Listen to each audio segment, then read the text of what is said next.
తండ్రి అయిన దేవుడి అనేక ప్రణాళికలో నా కొరకు మన కొరకు ఒక గొప్ప ప్రణాళిక వేసుకొని తన యొక్క సంకల్పము చొప్పున మనకు తెలిసి ఎఫెసీయులకు రాసిన పత్రిక 1వ అధ్యాయంలో ఆ మాటలన్నీ ఉంటాయి. ఆయన లోకానికి పంపించి మనందరి కొరకు ఆయన ఏం చేశారు చెప్పండి?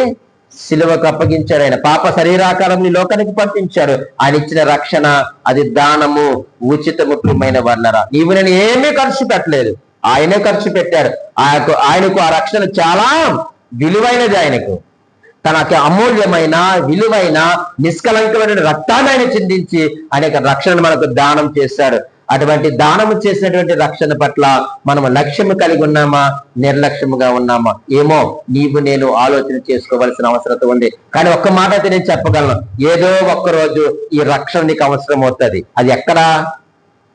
ఆ స్థలంలో మాత్రం మనం ఉండకూడదు. అక్కడ నీకు రక్షణ అవసరం ఇంకా రాకూడదు. అక్కడ వరకు వెళ్ళకూడదు అన్నదే దేవుని యొక్క ప్రణాళిక. అక్కడ వరకు వెళ్ళకూడదనే ఇంత వాక్య పరిచర్య దేవుడు చేస్తున్నాడు. ఇన్ని పాటల ద్వారా దేవుడిని బలపరుస్తున్నాడు, ప్రార్థనల ద్వారా దేవుడు మనం బలపరుస్తున్నాడు. నువ్వు అక్కడ వరకు వెళ్ళొద్దు, ఎక్కడే నువ్వు గుర్తించు.